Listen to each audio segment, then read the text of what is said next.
Fala, mestre, tudo bem? Vamos para a nossa 10ª aula sobre sociedade limitada. Sem muita enrolação, porque a aula hoje é longa. A descrição está aí no vídeo. Espero que você goste.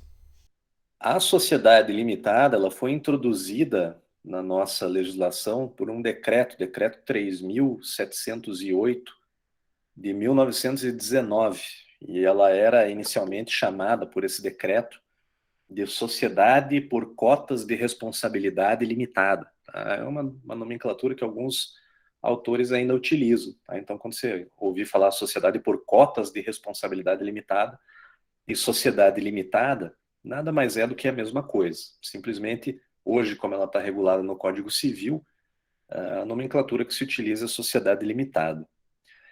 Esse decreto de 1919, ele tratava da matéria de uma forma extremamente simples, sabe? Uma forma extremamente resumida. E isso dava uma boa dinâmica para as sociedades limitadas. E esse foi a legislação de regência do Instituto desde 1919 até a entrada em vigor do Código Civil de 2003.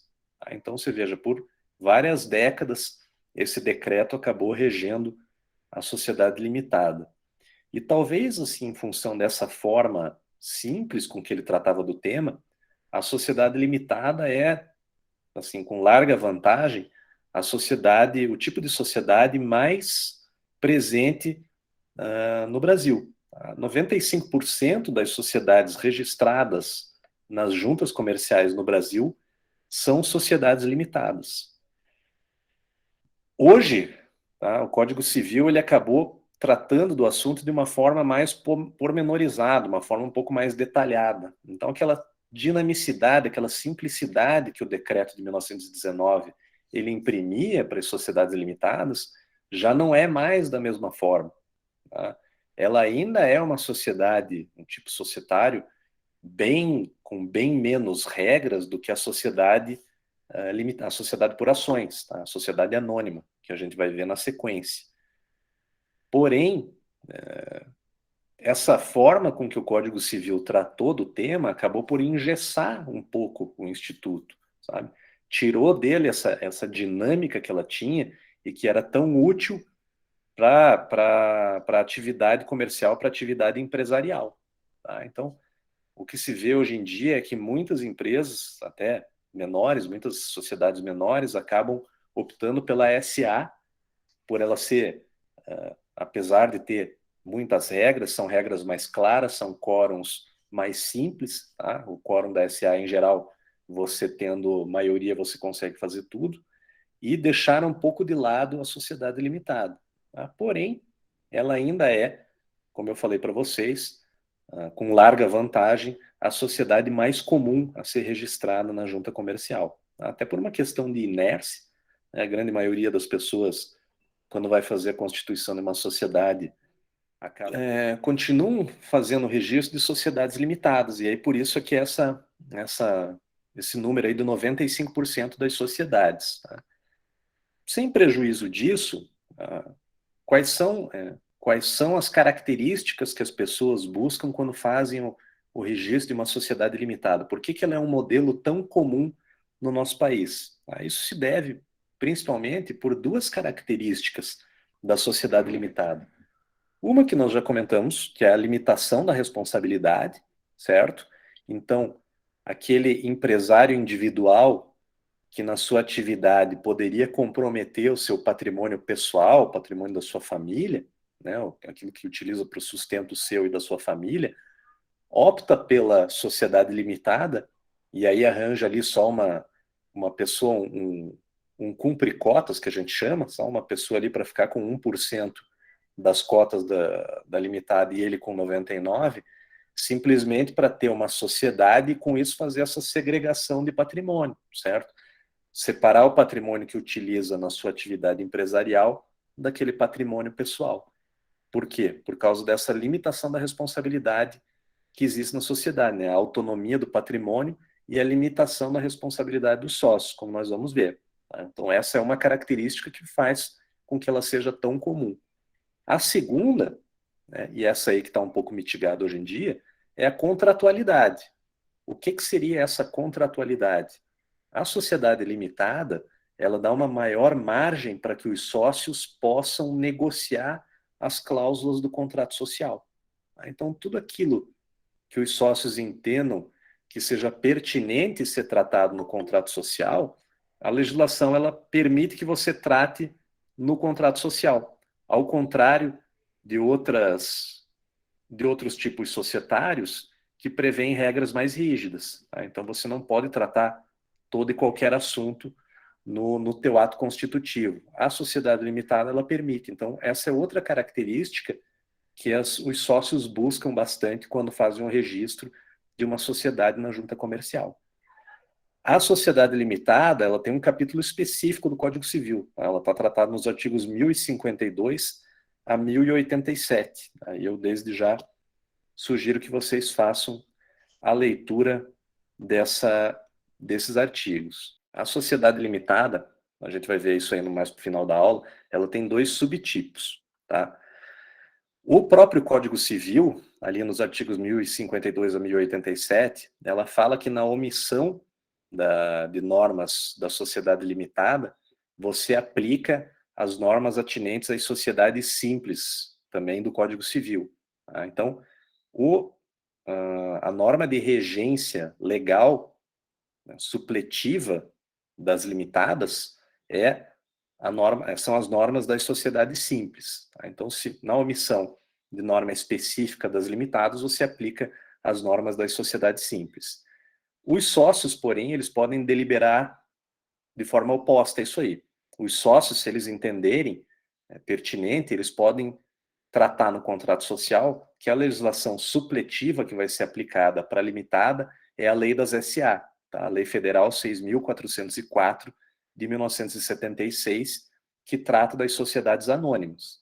Então, essa lei das SA de regência supletiva, em geral, ela vai ser escolhida por aquelas sociedades que sejam, né, que tenham um maior número de sócios, atividades que sejam um pouco maiores, em contraposição àquelas limitadas que sejam mais familiares, que sejam empresas menores, com menos sócios, ali só 2 ou 3 no máximo, vão optar pela lei de regência supletiva das sociedades simples. Tá? Mas nada impede também que essas sociedades menores apliquem a lei das SA.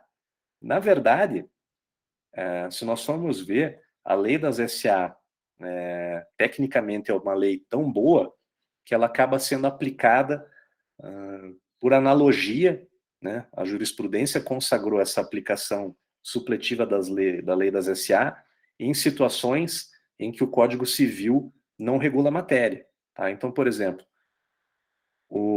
a jurisprudência ela permite uma ação de responsabilização por parte dos sócios minoritários contra os administradores da sociedade limitada.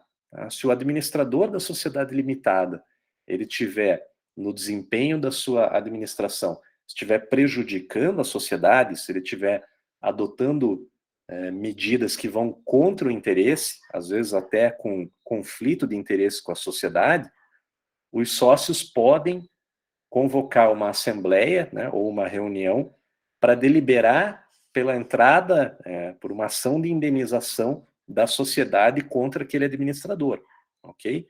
Se essa assembleia optar por não entrar com a ação, a lei das SA tem uma disposição no artigo 158, parágrafo 4º, que os minoritários, um sócio minoritário que divirja dessa assembleia que decidiu por não entrar com a ação, ele pode, em seu nome próprio, né, como substituto processual da sociedade, então atuando em nome próprio no interesse da sociedade limitada, ele pode entrar com uma ação, né, propor uma ação contra aquele administrador que, no entendimento dele, está prejudicando a sociedade, que tenha adotado atos contrários aos interesses sociais. Essa é uma previsão que existe na lei das SA, na Lei 6404/76.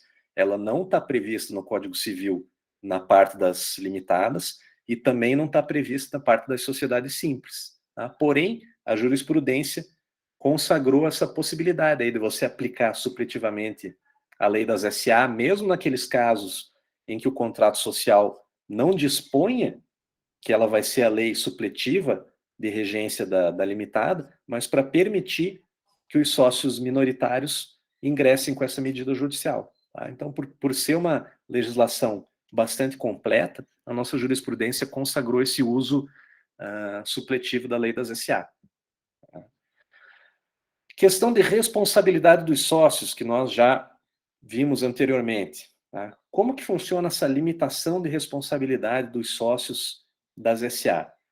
Os sócios eles só vão ter responsabilidade por aquele capital social que foi subscrito e não foi integralizado. Tá? Então, fazendo aqui uma revisão para vocês, que eu acho sempre importante a gente voltar para essa questão do capital social, porque esse é uma matéria, um instituto que ele é importantíssimo, tá? Uma noção que é muito importante vocês compreenderem. O que é um capital social subscrito? Tá? Capital social subscrito é aquele montante de recursos que os sócios se comprometem a entregar para a formação da sociedade. Tá? E o capital social integralizado é o montante de recursos que eles efetivamente entregam, certo? Então, citando como exemplo, o João e a Cristina, eles resolvem constituir uma sociedade limitada que tem um capital social de 100 mil reais, dividido em 50 mil por cada sócio. Então, o João e a Cristina, quando eles iniciarem, né, para iniciar a sua atividade empresarial por meio dessa sociedade, eles estimaram que 100 mil reais é o volume de bens, de recursos necessários para aquela sociedade iniciar suas atividades. Tá? Então, esse é o capital social subscrito. Cada um deles subscreveu 50 mil reais. Tá? E o capital social, então, é 100 mil reais, 50% para cada um. A partir desse momento, tá, em que eles se comprometem a entregar cada um 50 mil, cada um deles subscreve 50 mil do capital social, eles começam a pagar.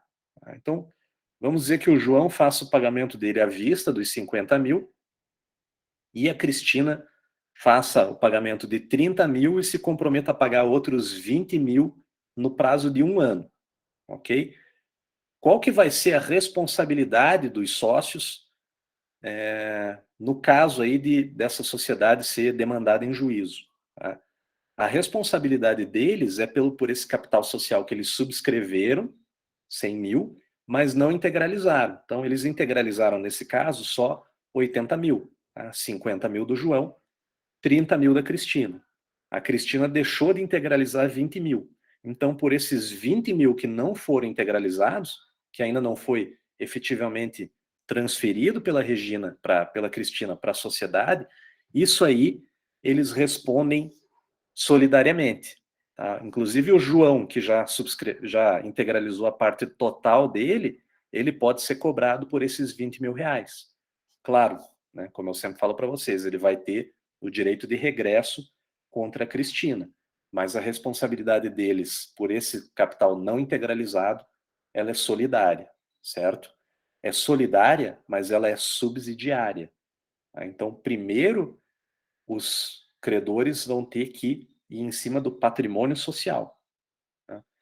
Se essa sociedade, depois de um tempo de atividade, ela tem um patrimônio que seja superior a esses 80 mil reais que tenham sido, que foram integralizados lá no início, melhor para eles. É bem possível que eles nem venham a ser cobrados se esse patrimônio construído pela sociedade ele for superior à dívida. Tá? Porém, se ele não for no montante suficiente à dívida que está sendo cobrada, aí sim esses 20 mil reais podem ser cobrados do patrimônio pessoal deles. Tá? Outra questão. Então, digamos que no momento da Constituição, tanto o João quanto a Cristina, eles tenham integralizado cada um a sua cota de 50 mil reais. Tá?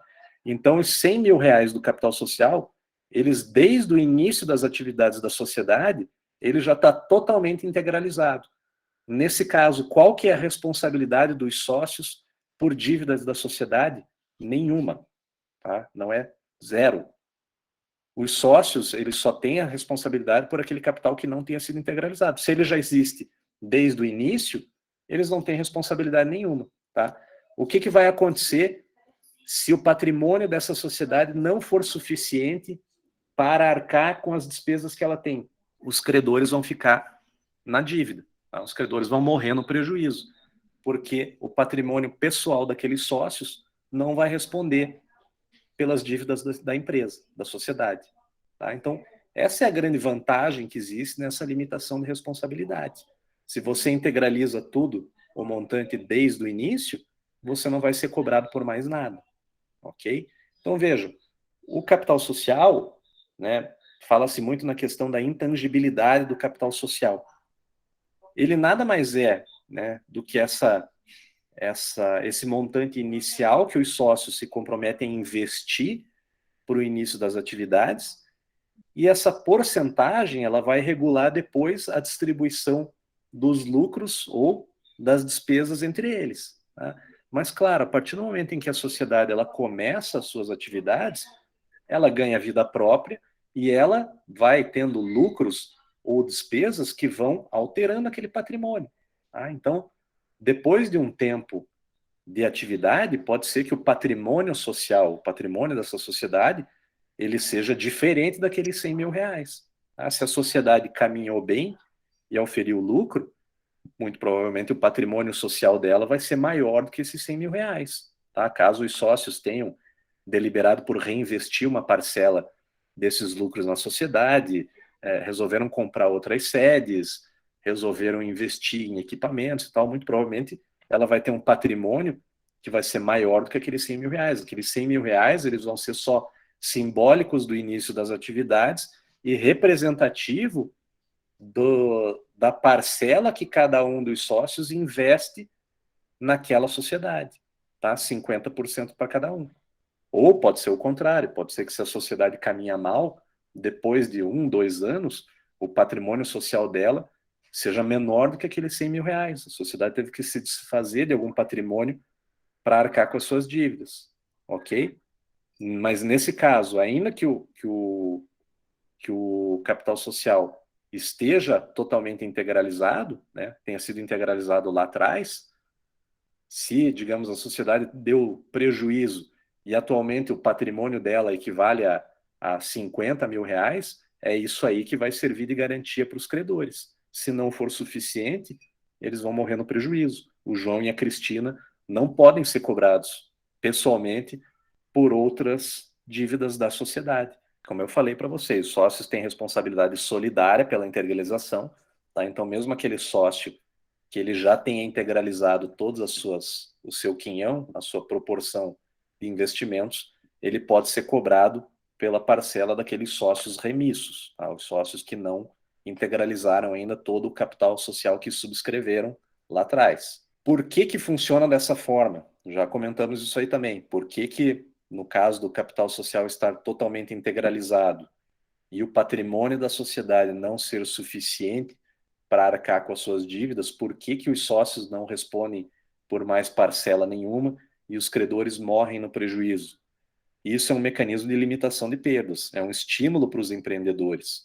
É por isso que tantas pessoas fazem o registro de sociedades de cotas de responsabilidade limitada.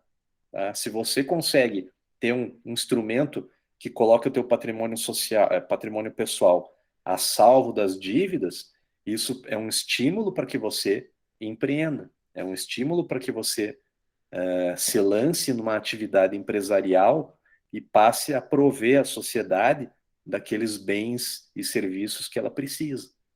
Tá? Então, toda a sociedade ganha com isso aí. Quando os credores têm essa perda, na verdade, é uma forma de você socializar a perda. Como toda a sociedade ganha com esse estímulo, é justo também que a sociedade perca em caso de dívida. Ok? Porém, algumas delas já vimos também. Algumas exceções a essa questão da limitação da responsabilidade. Situações em que os sócios respondem de forma subsidiária, ou seja, depois de esgotado o patrimônio da sociedade, mas respondem ilimitadamente, ou seja, respondem também com o seu patrimônio pessoal. A primeira dessas exceções é quando os sócios adotarem alguma deliberação que seja contrária à lei ou ao contrato social. Tá? Então, os sócios deliberam, reunidos em assembleia ou em reunião de sócios, eles deliberam por adotar alguma medida que seja ou ilegal ou que contrarie o contrato social, certo? Nesse caso, todos os sócios que aprovaram essa medida, eles podem responder com seu patrimônio pessoal, ok? Por eventuais prejuízos que aquela atitude da sociedade, né, aquele ato, venha causar a terceiros. Como que o sócio, tá? Digamos, eu sou sócio de uma limitada, eu estou ali numa assembleia de sócios e eu estou vendo que está em pauta ali uma matéria que pode vir a prejudicar a sociedade, que seja ou ilegal ou que seja contrária ao contrato social, né? Por exemplo, os sócios podem deliberar por firmar um determinado tipo de negócio que seja ilícito, tá? Só para citar um exemplo para vocês. Eu estou vendo que aquilo ali pode gerar problema e que eu, como sócio, posso vir a ter o meu patrimônio pessoal atingido por aquela deliberação. Eu, nessa própria assembleia, eu tenho que fazer constar em ata a minha contrariedade, tá? Então eu vou votar contra e eu peço que aquilo ali conste em ata, certo? Dessa forma, eu, sócio que fui contrário àquela medida, eu não vou, o meu patrimônio pessoal não vai ser atingido, tá? Só dos sócios que deliberaram a favor. Essa é uma hipótese de responsabilidade subsidiária, mas ilimitada. Os sócios respondendo com seu patrimônio pessoal. Outra questão, na Justiça do Trabalho, tá? E aqui a gente tem que ter bastante cuidado. Tornou-se comum, infelizmente, na Justiça do Trabalho, né, que às vezes exagera nesse sentido, o entendimento de que em casos de dívida da sociedade com os trabalhadores, os sócios também vão ter que responder com o seu patrimônio pessoal para arcar com aquelas dívidas trabalhistas, sob o argumento de que, né, ao contrário do que diz aquela questão ali do mecanismo de limitação de poder, de perdas, os sócios eles não podem transferir para os trabalhadores um risco de atividade empresarial que é deles. Tá? Então, quando eles se lançaram à atividade empresarial, existe nisso um risco inerente. Tá? O mercado ele é imprevisível. Você pode adotar todas as melhores medidas de gestão, tá? E ainda assim, e de administração, e ainda assim a sua sociedade ser mal sucedida. Tá? Então o risco ele é seu, é do investidor, é do sócio. Ele não poderia transferir isso para o trabalhador. Tá? Então esse é o entendimento que se criou na Justiça do Trabalho para atingir o patrimônio dos sócios, o patrimônio pessoal, em caso de dívida trabalhista. E a última, que nós já vimos também, é a questão da desconsideração da personalidade jurídica. Então, quando os sócios cometem alguma fraude, valendo-se para isso da autonomia patrimonial, quando existe uma certa confusão patrimonial entre os bens do sócio e os bens societários, nós vimos que o Poder Judiciário ele pode desconsiderar determinados atos, né? Então ele vai desconsiderar a personalidade jurídica em relação a determinados atos adotados pela sociedade. Tá? O contrato social ele continua válido, a sociedade ela continua existente, porém, aquele determinado ato que tenha sido praticado pelo sócio em fraude, ele vai ser desconsiderado em face da sociedade. Tá? Você levanta aquele manto da personalidade jurídica, da autonomia patrimonial da sociedade, para atingir o determinado bem daquele sócio. Tá? Nós já vimos essa questão aí nas aulas passadas. Deliberações dos sócios, tá? Como que funciona a questão das deliberações na sociedade limitada? Então vejam, desses 95% aí das sociedades registradas nas juntas comerciais que são limitadas, né, eu não tenho o número exato, mas a grande maioria são de sociedades pequenas, tá? Sociedades com um número reduzido de sócios. E são sócios, né, que por isso mesmo eles participam ativamente do dia a dia da sociedade. Tá? Ele dedica o seu tempo, ele dedica o seu esforço pessoal para o crescimento da sociedade. Tá? Ele, possivelmente, na maioria das vezes, ele trabalha naquela sociedade, tá? Ele exerce algum tipo de cargo na administração daquela sociedade, ele dedica o seu conhecimento ali, o seu trabalho para o interesse societário. Tá? Então, nesse dia a dia, as conversas entre os sócios, elas têm um tom informal. Né? As decisões ali que são tomadas, questões ali financeiras e tal, são decididas na conversa entre os sócios. Essas questões do dia a dia, da grande maioria das sociedades, ela dispensa a formalidade. Tá? Porém, para outros atos que são dotados de uma maior importância, a lei ela determina que sejam seguidas uma série de formalidades. Tá? Então, esses determinados atos que estão descritos na lei, eles não podem ser deliberados entre os sócios de maneira informal. Tá? Eles têm que adotar uma série de instrumentos ali, determinados quórums, para que sejam válidas aquelas deliberações. Tá? Então, por exemplo, questão de designação e destituição de administradores da sociedade. É uma questão ali, uma deliberação que ela tem que ser feita por meio de alteração de contrato social, ou em reunião de sócios, ou em assembleia. Tá? Ela exige uma certa formalidade. Questão da remuneração dos administradores também não pode ser definida ali num bate-papo de corredor entre os sócios. Tá? Isso aí tem que ser formalizado num documento que vai ser levado ao arquivamento na junta comercial. Tá? A votação das contas. Tá? Então, anualmente, os administradores eles têm que prestar contas da sua gestão para os sócios. Isso aí também, né?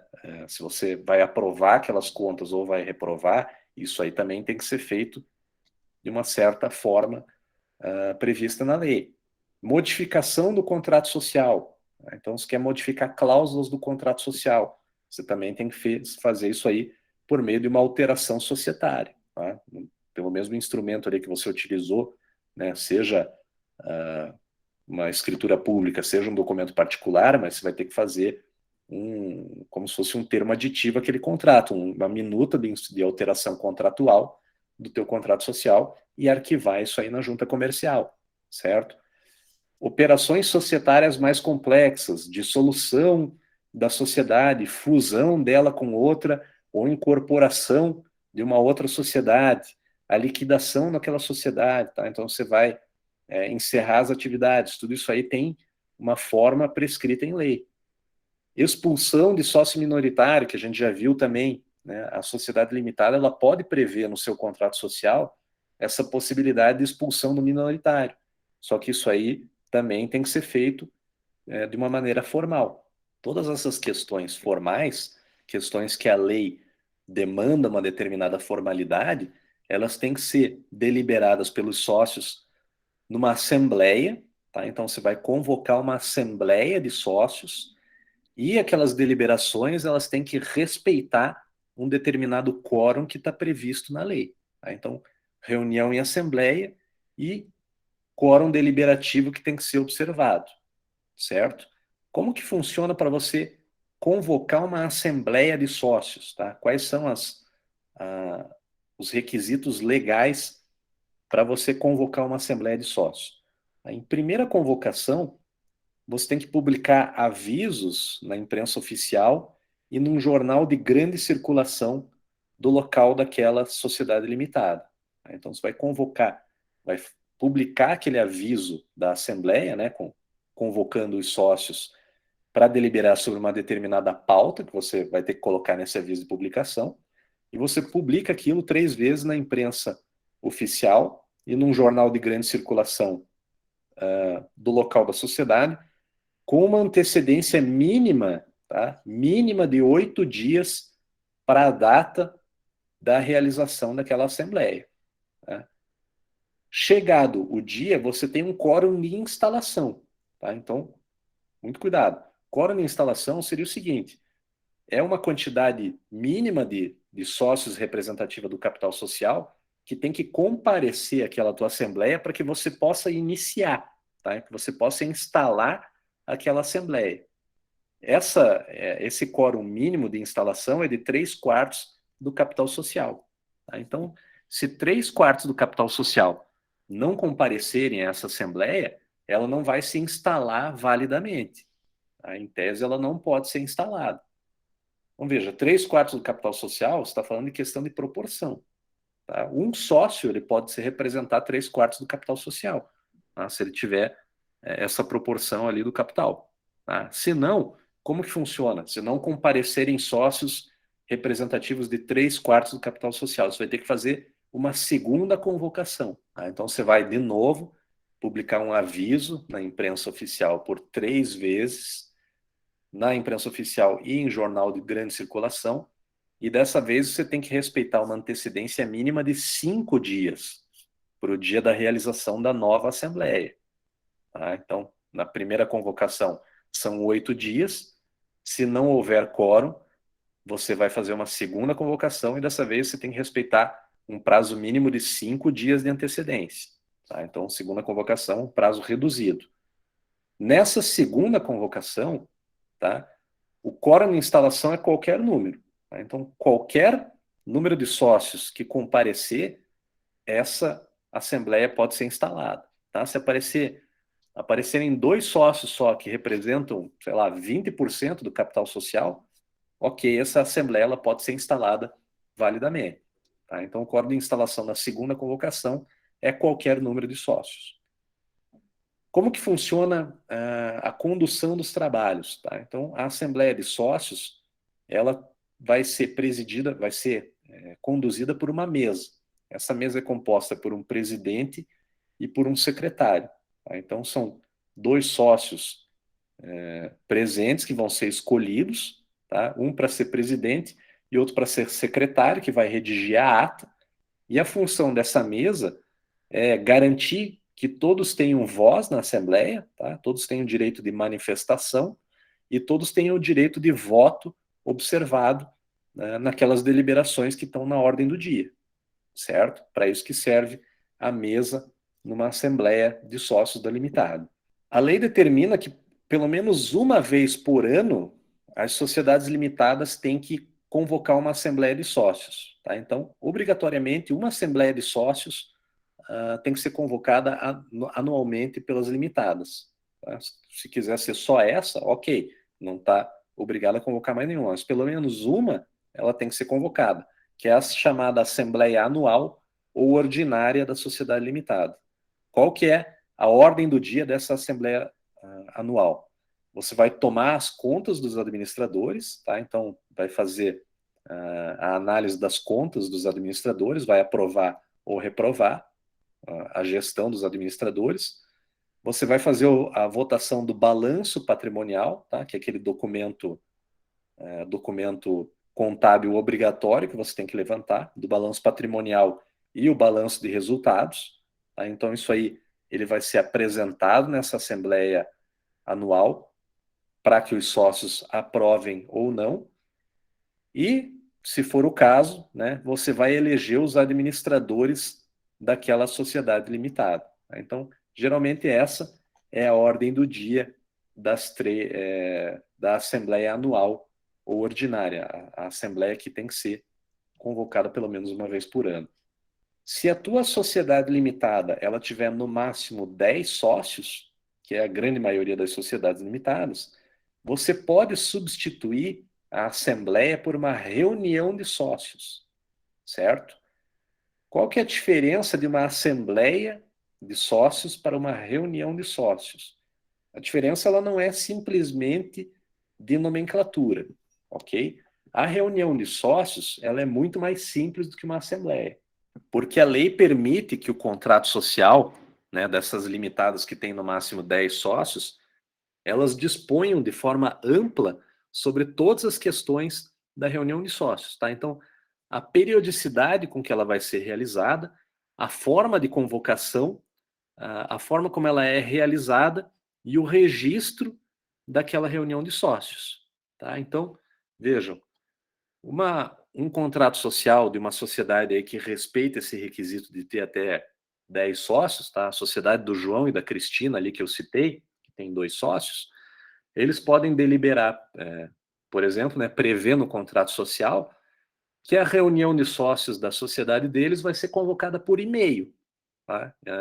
Ou por WhatsApp. E pode ser feita com antecedência de um dia para o outro, certo? Então, podem prever, por exemplo, que essa reunião vai ser realizada 2 vezes por ano ou semanalmente. Tá? Então, eles têm total liberdade para regular a forma como vai ser convocada e realizada essa reunião de sócios. Ela é muito mais simples do que a assembleia. Tá? Claro, no silêncio do contrato social, sobre determinadas questões, você aplica as normas da assembleia que estão previstas no Código Civil. Mas, fora isso, os sócios têm total liberdade para regular de forma diferente. A lei prevê que essa reunião ou assembleia de sócios, ela pode ser substituída por um documento, né, que tenha no seu conteúdo aquela disposição, aquela deliberação que os sócios querem adotar, se esse documento tiver assinado por todos os sócios daquela sociedade.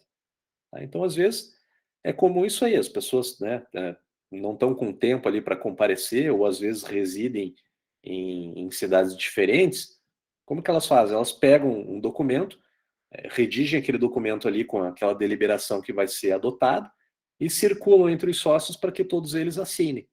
Tá? Os sócios assinam, você leva aquilo ali para arquivamento na junta comercial e aquela deliberação ela é válida e vai gerar seus efeitos, tá? Sem que você tenha realizado uma assembleia necessariamente. Tá?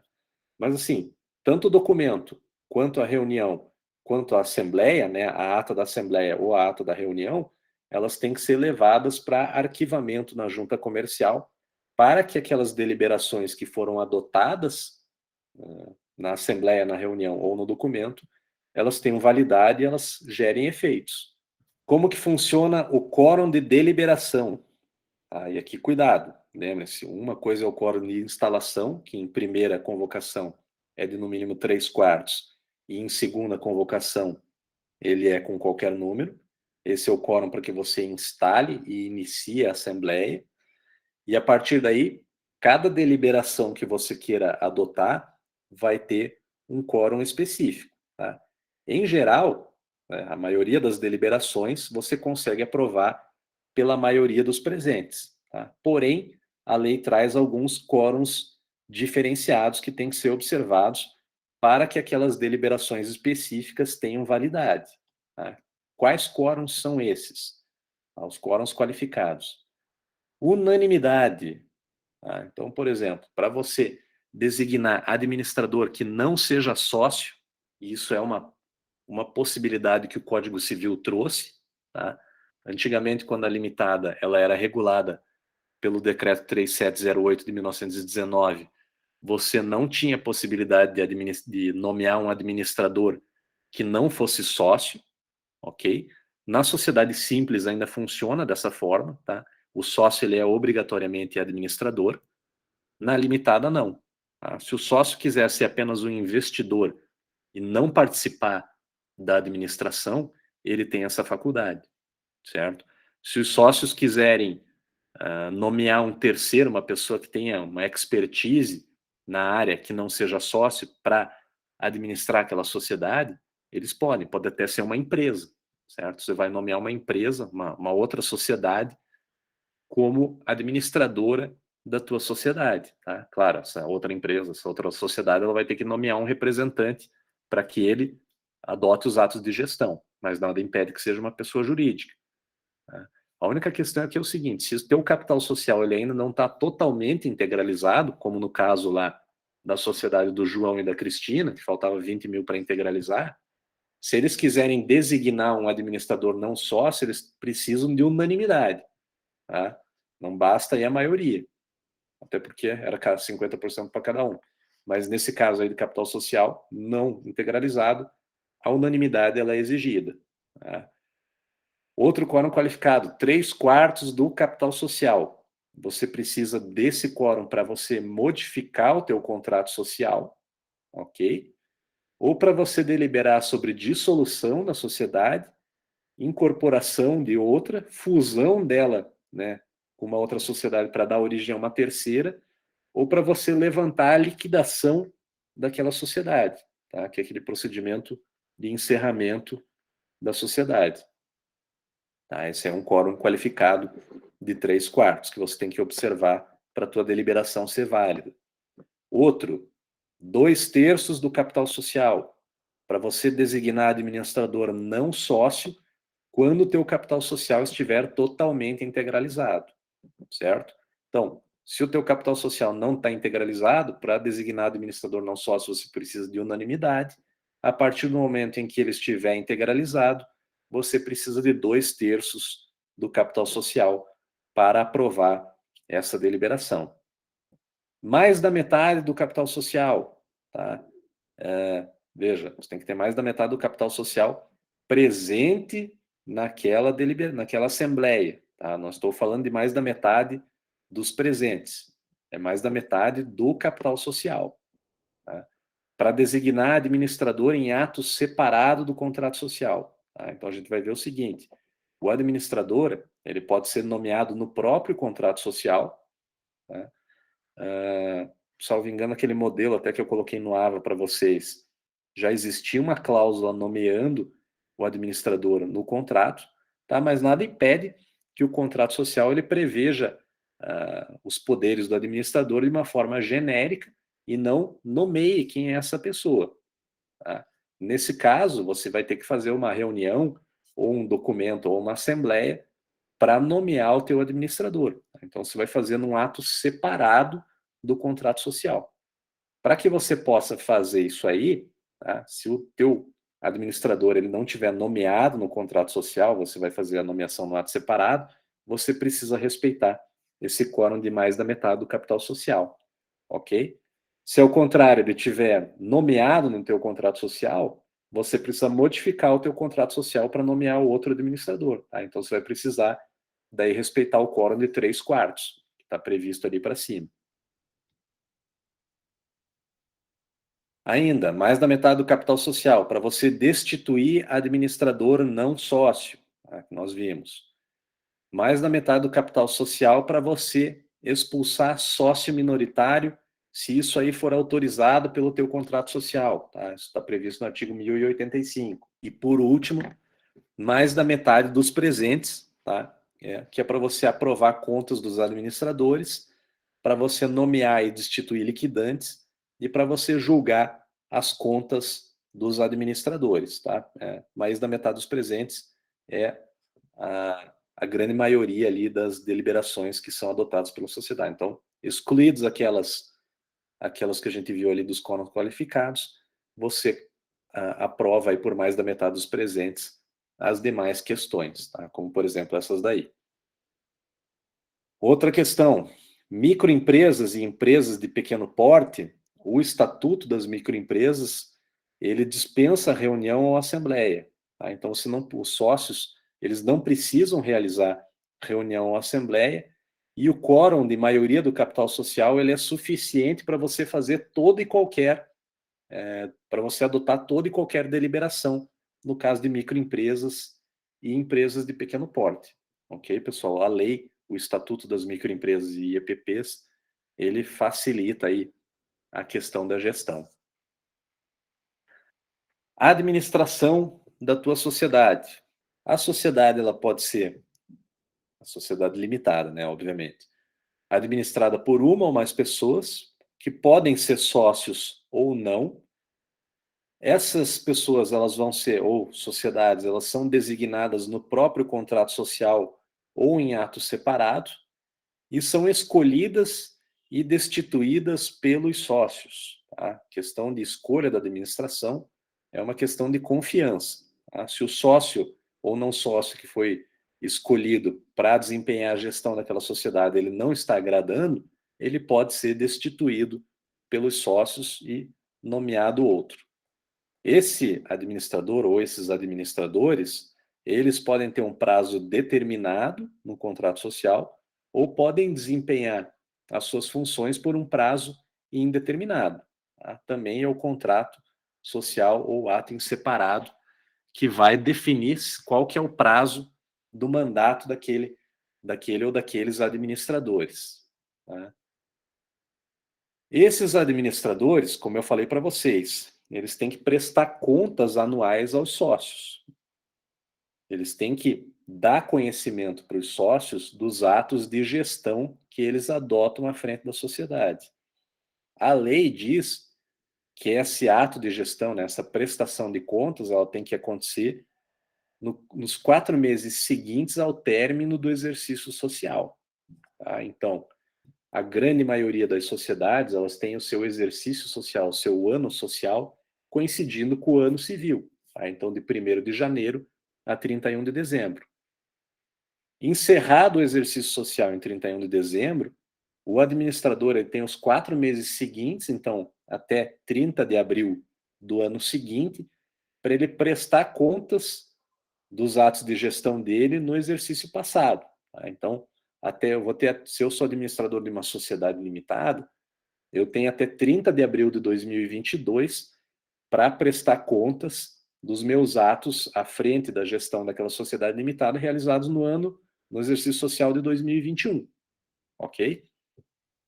Veja, se o teu exercício social ele não coincide com o ano civil, tá? Então, por exemplo, o teu exercício social ele vai de junho de um ano até junho do outro ano, tá? Então você vai ter encerrado o teu exercício social no dia 30 de junho de 2021, você tem até os 4 meses seguintes disso para prestar contas anuais aos teus sócios. Tá? Mas, como eu falei, na grande maioria das vezes, o teu exercício social ele vai coincidir com o ano civil.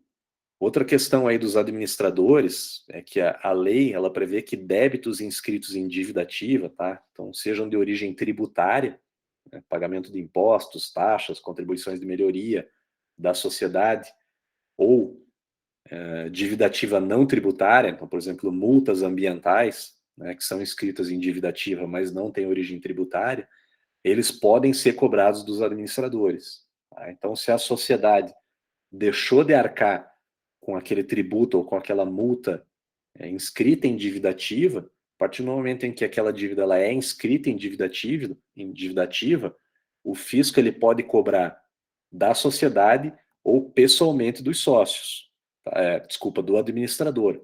Tá? Então, o administrador, nesse caso, ele vai responder com o seu patrimônio pessoal por essa questão, tá? Seja ele sócio, seja ele não sócio.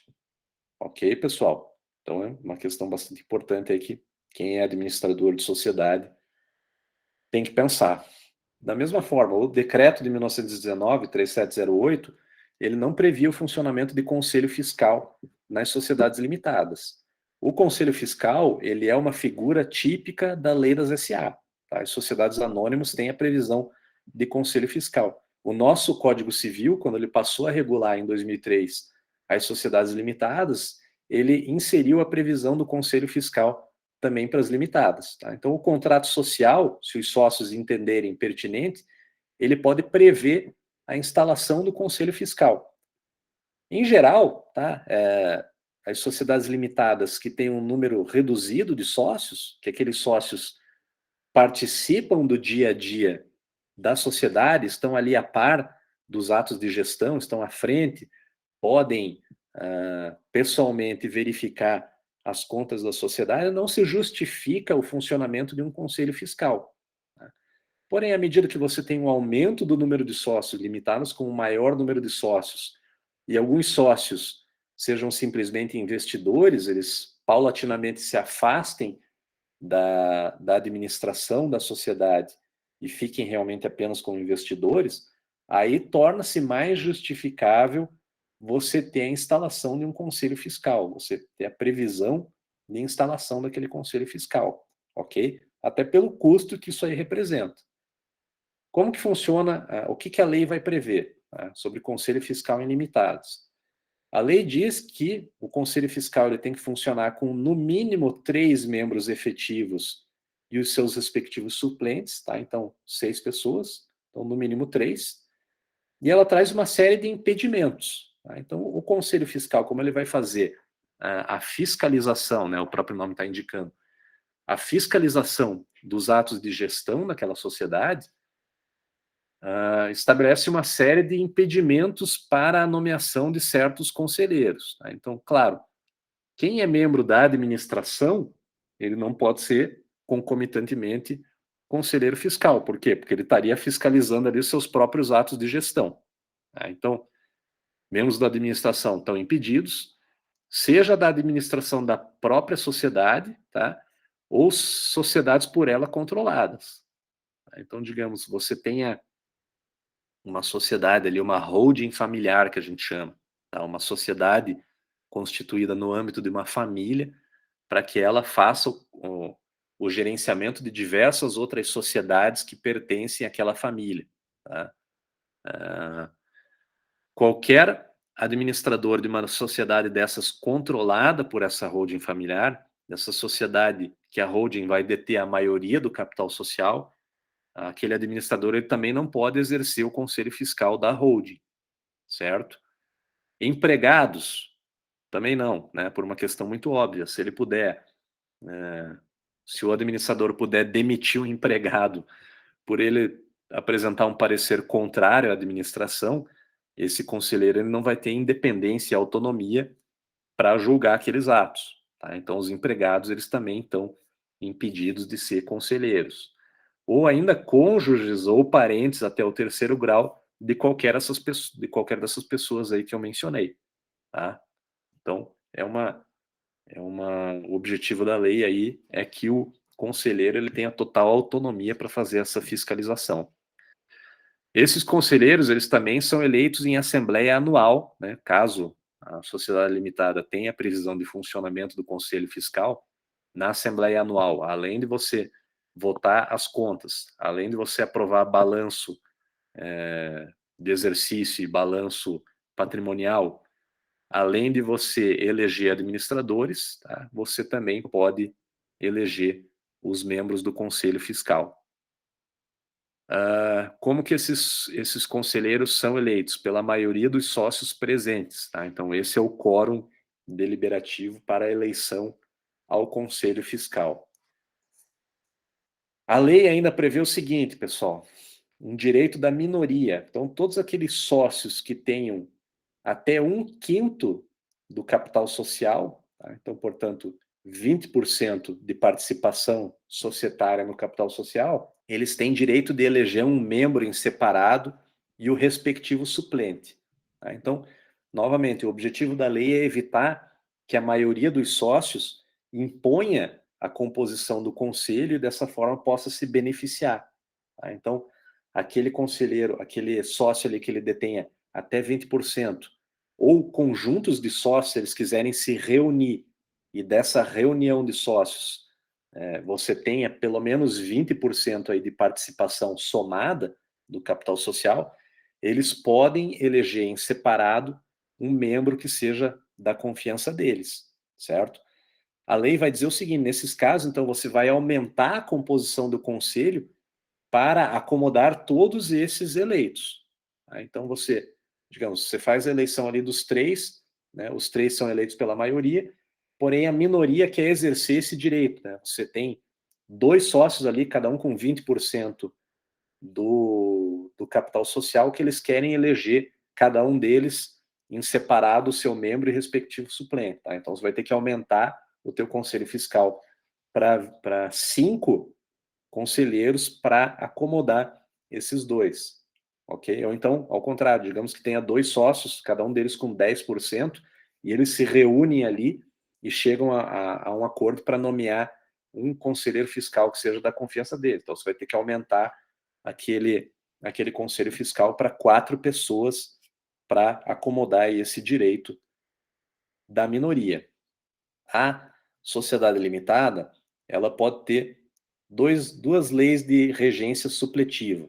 Tá? Então, são normas que vão ser aplicadas àquela sociedade limitada no silêncio do capítulo do Código Civil que trate dessa matéria. Tá? Se o teu contrato social não dispuser nada, tá? For omisso nessa questão aí de eleger a regência supletiva, ou se os sócios deliberadamente adotarem as normas da sociedade simples como norma de regência supletiva, tá? Então você vai ter, no silêncio das normas do contrato do Código Civil ali, do 1053 ao 1087, se ele não previr nenhuma deliberação específica, você vai aplicar as normas da sociedade simples. Tá? Porém, os sócios podem optar por ter como regência supletiva a lei das SA, tá? A lei 6404/76. Então, só para a questão aí de informação,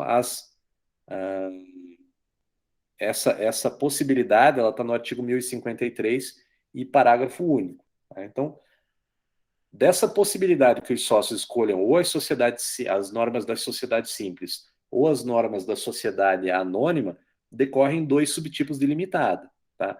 Você vai ter a limitada de vínculo instável, que é, no caso de aplicação subsidiária das sociedades simples, ou a limitada de vínculo estável, caso você opte pela lei das sociedades anônimas. Tá? Então, são esses dois tipos. Por que se chama de vínculo instável ou de vínculo estável? Tá? É em razão das normas da lei de sociedades anônimas que falam sobre o direito de retirada imotivada. Tá? Nas leis de sociedade da sociedade anônima, na lei 6404/76, você tem restrita a possibilidade que o sócio saia da sociedade de forma imotivada. Tá? Então, por isso, o vínculo societário ele é mais estável, ele é mais difícil de ser rompido, no caso das SA. Então, se você aplica subsidiariamente a lei das SA, o teu vínculo societário na limitada ele é mais estável, ele é mais difícil de ser rompido do que naquelas sociedades que adotam como regência supletiva a lei das sociedades simples, tá? As normas das sociedades simples. Por isso é que se chama essas últimas sociedades de limitadas de vínculo instável. Então, como que funciona? Tá? Quais são aqueles casos previstos nas sociedades simples em que é possível ao sócio sair de forma imotivada da sociedade, tá? Então é o que a gente chama de dissolução parcial.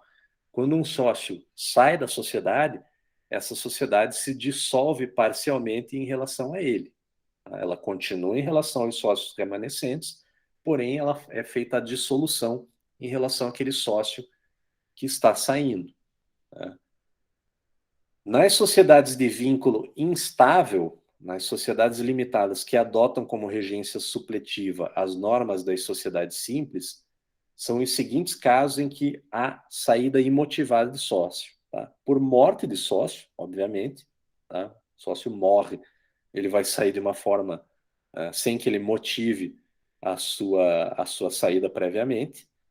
No caso de liquidação de cotas a pedido de credor do sócio, tá? Então, aquele sócio ele tem uma dívida com um terceiro que não integra aquela sociedade e ele tem as suas cotas penhoradas a pedido daquele credor. Tá? O credor vai lá e, do patrimônio daquele sócio, ele pega aquelas cotas. Aquelas cotas, naturalmente, elas têm um valor de mercado, né? Porque elas representam um quinhão de uma sociedade. Aquele credor ele pode pedir a liquidação daquelas cotas, tá? Então, você faz a liquidação dessas cotas, você vai ver aquelas cotas correspondem a quanto do patrimônio daquela sociedade, e aquele valor ele é liquidado e ele é pago ao credor. Tá? Naturalmente, aquele sócio que teve liquidadas as suas cotas, ele tem que sair da sociedade. Tá? Então, é outra forma de dissolução parcial. No caso de retirada motivada por parte do sócio, tá? Então o sócio vai lá e motiva, ó, eu não quero mais participar dessa sociedade porque eu discordo de determinada deliberação que tenha sido adotada, tá? pelos demais sócios. Ele está motivando a saída dele. Também é uma possibilidade de você fazer a dissolução parcial. Ou dissolução imotivada. Tá? O sócio não quer mais fazer parte da sociedade e ele não dá nenhum motivo para isso. Tá? Assim, não quero porque não quero. Ok? E aí, no caso de expulsão de sócio, quando o contrato social permitir esse tipo de deliberação. Tá? Então, se a tua sociedade limitada ela adota como lei de regência supletiva as normas das sociedades simples, todas essas formas de dissolução parcial de sair do sócio, elas são permitidas, certo? Se ao contrário, a tua sociedade limitada, ela adota como regência supletiva a lei das SA, Lei 6404, somente em duas situações você pode ter a dissolução parcial. No caso de retirada motivada, tá? Então o sócio, ele, se quiser se retirar, ele vai ter que motivar, vai ter que dizer que, por exemplo, ele discorda de determinada deliberação que tenha sido adotada, ou no caso de expulsão, né, desde que o contrato social preveja. Nas outras hipóteses, não é possível você fazer a dissolução parcial. Ok, pessoal? Então é por isso que o vínculo entre os sócios, né, por isso que se chama esse subtipo de limitada estável. O vínculo, ele é mais estável.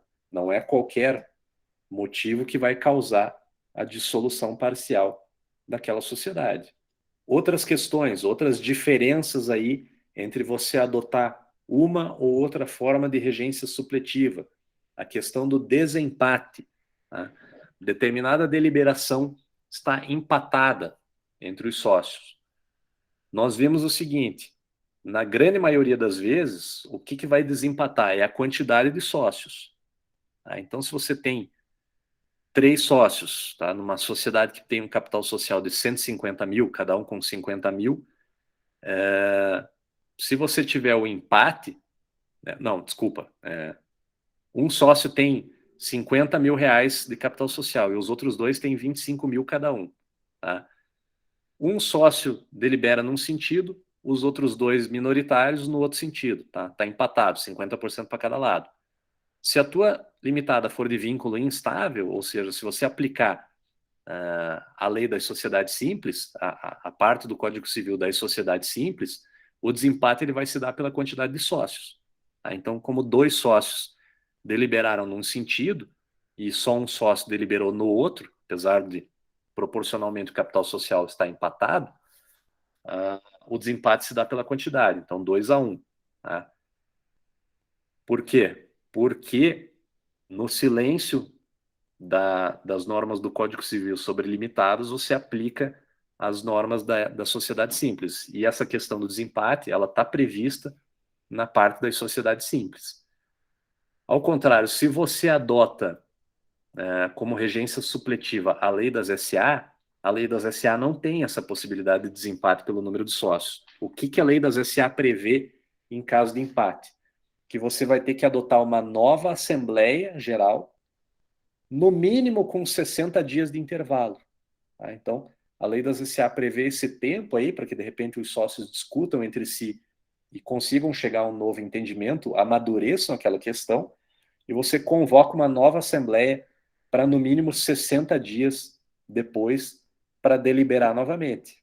Tá? Se o empate persistir, aí você submete a questão ao juiz, tá? Vai ser decidido judicialmente, da mesma forma também no empate da quantidade de sócios, ou se o capital social previr a instalação de mediação ou arbitragem, né, você vai adotar essa forma. Tá? Então essa é uma primeira diferença entre as duas leis de regência. Outra questão, a destinação do resultado social. Tá?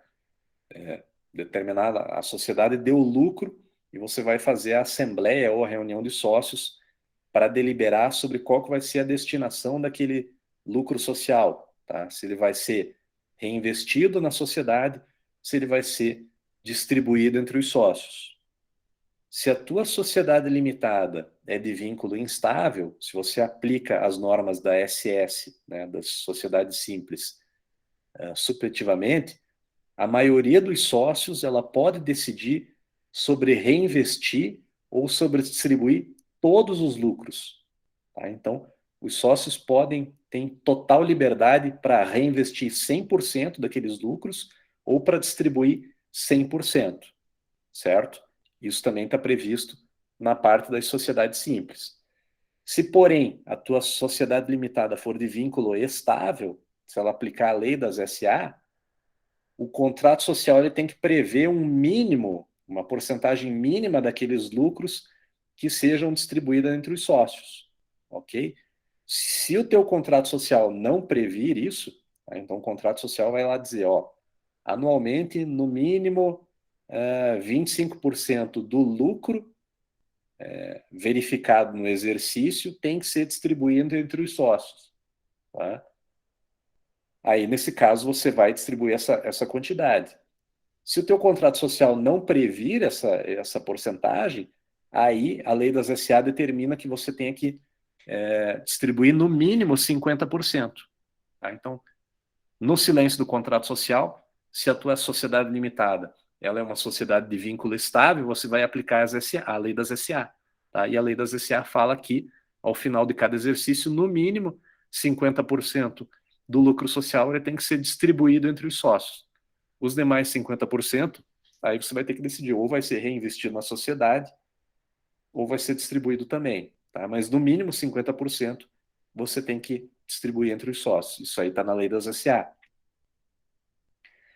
E, finalmente, pessoal, a questão da vinculação a atos estranhos ao contrato social. Mestre, aqui eu preciso fazer um esclarecimento. Nessa última distinção entre a limitada de vínculo estável e a limitada de vínculo instável, eu trato da teoria ultra vires. Por essa teoria ultra vires, a sociedade ela não poderia se vincular a atos estranhos ao seu objeto social. Não é difícil imaginar que essa teoria causava uma série de problemas e prejudicava terceiros de boa fé que contratavam com uma sociedade e aí posteriormente aquele negócio era invalidado ou era anulado e a alegação por parte da sociedade era a seguinte: olha, esse ato foi praticado de forma estranha ao objeto social.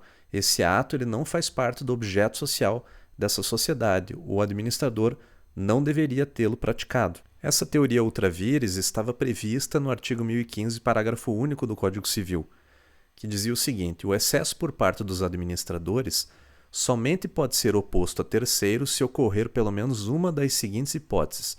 Inciso 1º, se a limitação de poderes estiver inscrita ou averbada no registro próprio da sociedade. Inciso 2º, provando-se que era conhecido do terceiro. Ou inciso 3º, tratando-se de operação evidentemente estranha aos negócios da sociedade. Então veja, o artigo 1015, parágrafo único do Código Civil, permitia que a sociedade não se vinculasse a atos estranhos ao seu objeto social. E por que eu digo permitia no passado? Porque no ano de 2021, esse artigo 1015 do Código Civil, parágrafo único, ele foi revogado. Tá? Foi revogado pela Lei 14.195 de 2021. Aliás, diga-se de passagem, foi revogado em boa hora. Nem mesmo na Inglaterra e nos Estados Unidos, que foram países que primeiro utilizaram, que desenvolveram a teoria ultra vires, nem nesses países ela era mais aceita. Agora, com essa revogação do 1015 parágrafo único, também no Brasil a teoria ultra vires deixou de ser aceita. Mantive esse trecho aí da aula, mais como uma questão de curiosidade e também como um fato histórico, mas essa distinção ela já não tem mais aplicação. Tá? Essa é uma questão bem importante. Então, como que funciona? Se aquela sociedade ela adotar determinado ato, tá? Ela executar um determinado ato que ele seja estranho ao contrato social daquela sociedade, tá? Seja aquele ato ilegal ou não, na sociedade limitada de vínculo instável, você aplica as normas da sociedade simples. Tá? Então, aquela sociedade limitada, ela não vai se vincular àqueles atos estranhos. Então, terceiros que sejam prejudicados por aquele ato desempenhado pela sociedade limitada, eles não podem obrigar a sociedade a indenizá-los por aquele ato, ok? Por quê? Porque você aplica aí uma questão da teoria dos atos ultra vires, que nós chamamos. Isso é uma construção do direito europeu, que não é mais aplicável lá no direito europeu, mas que nós aqui, na nossa legislação, continuamos adotando, tá? Que é essa teoria dos atos ultra vires. Então, a sociedade limitada, ela não pode ser responsabilizada por atos que sejam estranhos ao seu contrato social. Por quê? Porque se supõe que alguém que vai contratar com uma sociedade limitada vai ter conhecimento do contrato social, tá? Vai estudar ali o contrato social e vai saber que tipos de ato ela pode desempenhar, ela pode adotar ou não. Se aquela sociedade adotar um ato estranho ao contrato social, você só vai poder responsabilizar aquele administrador, aquela pessoa que, em nome da sociedade, tenha executado aquele ato. Tá? Então, aquela pessoa vai responder com o seu patrimônio pessoal pelo seu ato. Tá? Porém, a sociedade ela não responde. Ok? Isso nas sociedades limitadas de vínculo instável, ou seja, que utilizam as normas das sociedades simples como normas de regência supletiva. Então, no silêncio das normas das sociedades limitadas, eles não dispõem nada sobre isso, você aplica a norma da sociedade simples, ok? Se a tua sociedade limitada ela for de vínculo estável, ao contrário, a sociedade se vincula, como é na maioria dos países do mundo. Tá? Então, se aquela sociedade limitada, que seja de vínculo estável, ela adotar um determinado ato que seja contrário, que seja estranho ao seu contrato social, e prejudicar terceiros com isso, aquele terceiro ele vai poder demandar a sociedade. Tá? A sociedade vai responder com seu patrimônio social por aquele ato que tenha sido adotado, ok? Em relação ao terceiro, tá? Evidentemente, essa sociedade ela tem um direito de regresso perante aquela pessoa, né, que adotou aquele ato estranho, tá? O administrador que adotou um ato estranho. Porém, perante o terceiro, ela vai ter que responder. Muito bem, essa foi a nossa 10ª aula sobre sociedade limitada, uma aula longa. Eu sei, o tema é importante. Espero que você tenha gostado. Se você gostou, deixe o seu like, se inscreva aqui no nosso canal, faça o seu comentário. Bons estudos e até a próxima. Um abraço.